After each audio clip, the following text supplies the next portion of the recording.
Méditation du 8 février. Jeter l'éponge. Être bien avec Dieu signifie souvent avoir des problèmes avec les hommes. Citation de A.W. Tozer. La tentation de quitter l'église assaille chaque chrétien à un moment donné. Hier, un de mes amis pasteurs m'a avoué qu'il avait eu envie de jeter l'éponge et de quitter le navire. Pourquoi ne l'as-tu pas fait? Lui ai-je demandé. À cause des bonnes personnes qui sont encore là, a-t-il répondu. À vrai dire, j'ai été très surprise à la fois par son aveu de vouloir partir et par la raison pour laquelle il a décidé de ne pas le faire. D'autant plus que j'avais toujours admiré l'engagement de cet homme dans l'église et son attitude chrétienne. Si vous êtes actuellement à un tournant de votre vie où vous avez envie de quitter l'église, voici quelques idées à considérer avant de prendre une décision qui, sans aucun doute, changera toute votre existence. Dieu souhaite qu'elle vous fasse du bien et que quelle que soit la décision finale que vous prendrez, vous ne le fassiez pas par réaction. Donnez-vous le temps de réfléchir et de prier. Aucune décision dans la vie ne devrait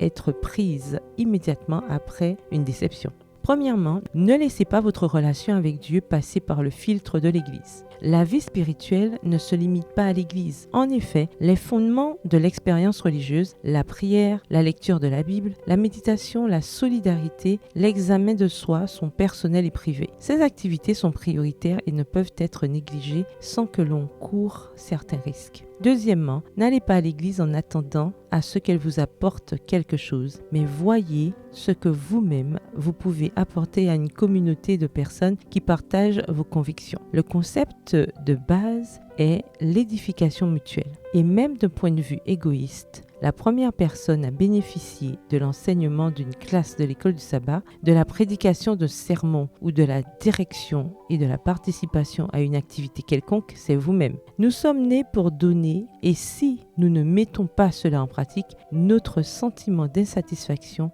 ne peut que croître. Et troisièmement, n'oubliez pas que Dieu a un but pour tout ce qui se passe dans votre vie. Cette crise n'est pas la fin du monde, c'est juste une étape de plus dans votre voyage vers la maturité chrétienne. Bénissez, pardonnez et demandez de l'aide. La paix de Dieu est à votre portée, quelles que soient les circonstances qui vous entourent. Recherchez le Seigneur pour que votre priorité soit d'être en harmonie avec lui et avec les autres également pour ceux qui dépendent de vous. Le texte du jour se trouve dans Hébreux 10, le verset 25 dans la version Semeur. Ne prenons pas, comme certains, l'habitude de délaisser nos réunions. Au contraire, encourageons-nous mutuellement et cela d'autant plus que vous voyez se rapprocher le jour du Seigneur. Bonne journée, que l'Éternel vous bénisse.